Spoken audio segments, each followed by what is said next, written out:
Welcome to the Swann's Nest podcast. My name is Jen, and I am joined with my wonderful trainee, Michelle.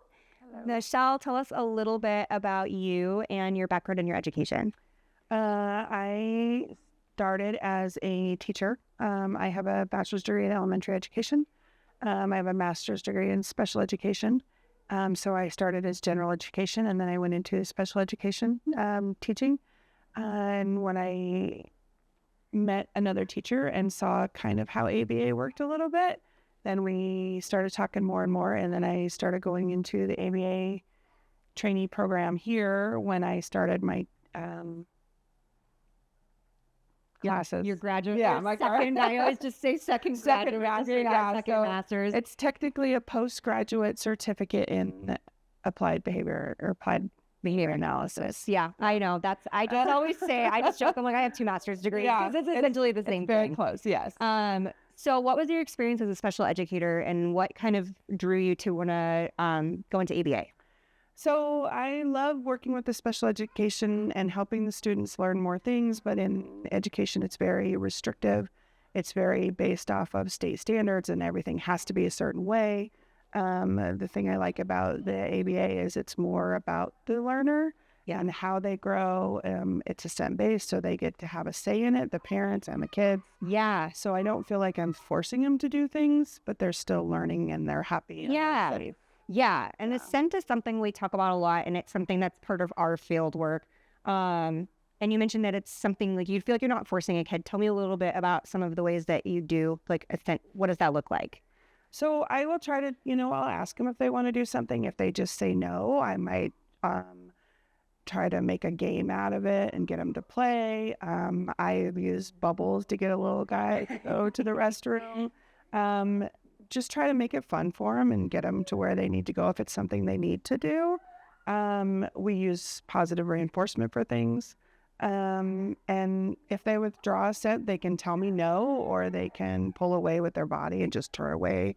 And I know they're withdrawing assent with their gestures and their body language. Yeah, and that's kind of where we get curious and start over and figure out how to make it fun. Yeah. Yeah. What can I do for them? So you are freshly out of Fieldwork hours. You've completed all of them, which is a huge accomplishment. It's not easy. I did it too. What advice would you have for somebody that is interested in pursuing an education in ABA or getting fieldwork hours? Like, what advice do you have? I would say having the trainee program like this one is amazing because you still get to work, but you're learning everything, because everything in the classes are amazing, but it doesn't show you everything you need to do how to work with the kids. Yeah. So I think being here, being hands-on, having a supervisor that's there to tell you, yes, that's right, no, it's not right, asking for support instead of just like wondering if you're doing it correct, I think is important. Having a supportive supervisor who's there all the time is important and amazing. Yeah. I've heard some from other analysts or other trainees, I've heard some fieldwork horror stories. If somebody was to say, what should you look for in a supervisor, what would you tell them? I would say someone who is available, who is there and welcoming and open and willing to answer questions all the time, even if they're busy, because they're busy all the time. But there's just questions that come up that you need right away. Yeah. So I think that's important. I think it's sometimes can be expensive as having supervisors. So it's always nice if you have a supervisor where you're not trying to pay for it all while you're not working, so those are things to think about. Yeah. Getting fieldwork can be hard because I kind of did it, I had to piecework my fieldwork together, and I had some really amazing supervisors, but it was challenging. So I really value that we get to, collaborate and work together and get that hands-on experience. We talked about assent. What did you know about assent-based practices before coming here, and what have you learned? When in schools, they don't teach you a lot about it. Like in your education about ABA, they teach you a little bit about it, basically what it is, but it doesn't really do it justice until you get in here and actually see it done and see how you can. A lot of people think it's just, you're letting the kids just do whatever they want, and that's not the case. Yeah. and it's you have to learn the kid, and you have to learn what they need and what they want. So it's very different based on every kid, and it's something that you really have to learn hands-on. Yeah. I agree. And I love that we get to do that hands-on. Another interesting thing about our organization is that we're multidisciplinary. So we work with speech, OT. We have psychology services as well. What's your experience like getting your field work and working day to day with other therapists? I think it's very important. I had worked with all of them in the schools, but it's a little bit of a different setting. So they pull them out more, but here we get to see how they work with the kids. They're doing it in clinic. We get to collaborate with them so we can support what they're doing and continue that for the kids later. So we're just expanding on what they do. Yeah. And I think it's important. I think I didn't realize that not all clinics have that. Right? So it's amazing that Swann has that, and it's just available for our families and the kids. Yes. Yeah. And just kind of treating that whole child and that continuity of care. Yep. What would you say to any prospective students that are interested in pursuing field work here? I think it's a great program. You still get to work because a lot of people have to just quit their jobs and do it, which is a huge thing in nowadays. It's hands-on every day, and our supervisors are right there. And we have multiple BCBAs that help us throughout in different clinics, but we all have a BCBA right there in our clinic that we can go to at any time. And I think that's huge. And I don't think every organization has that available for people. Yeah, and not every fieldwork experience is like that. Yeah. I had amazing supervisors, but I know that they weren't just right there. Right there. Yeah. Yeah. Because things come up every day that I'm like, still 2 years in, I'm like, I don't know. I need to ask Jen.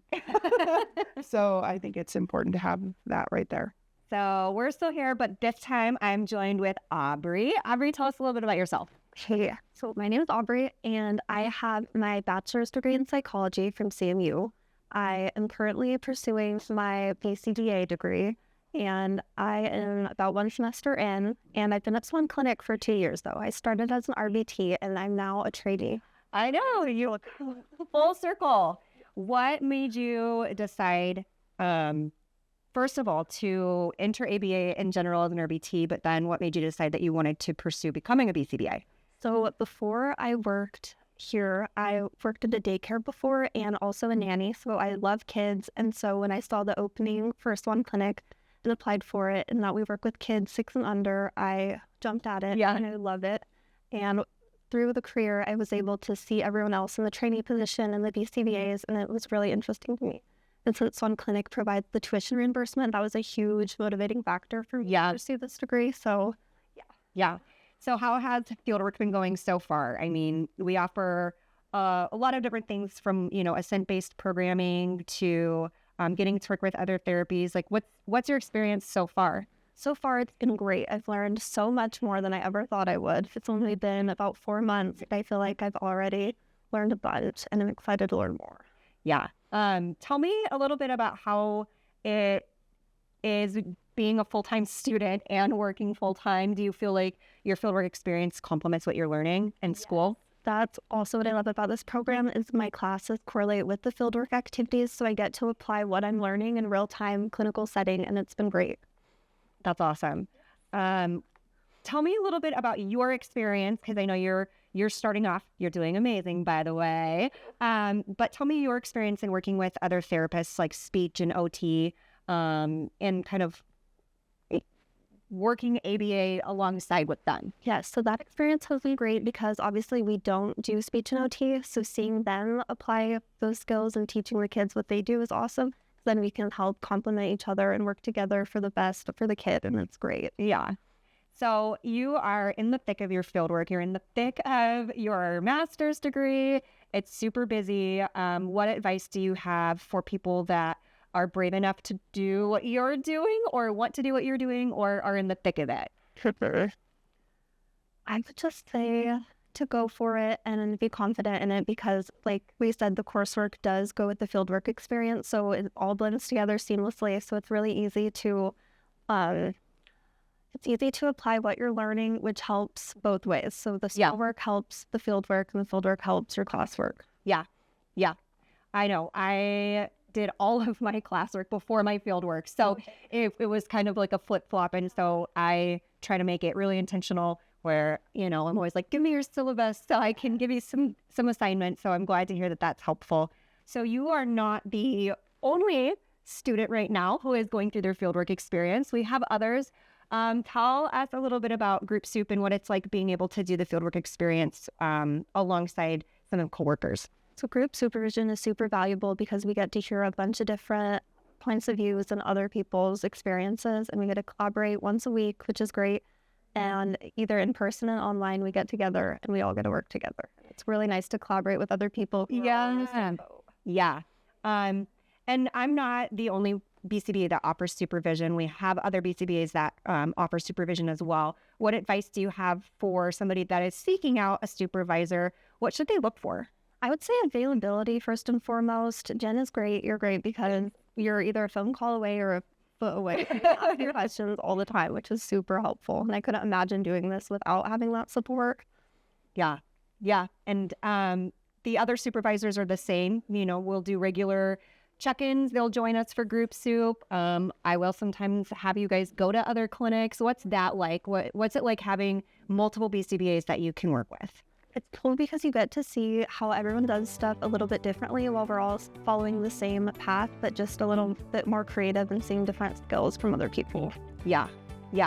I think that's super valuable as well. Well, if anybody else out there is looking to gain some fieldwork experience and wants to do so alongside people that are on the same journey and the same path as you, in a multidisciplinary setting with multiple different supervisors and perspectives, you can go to swannclinic.com.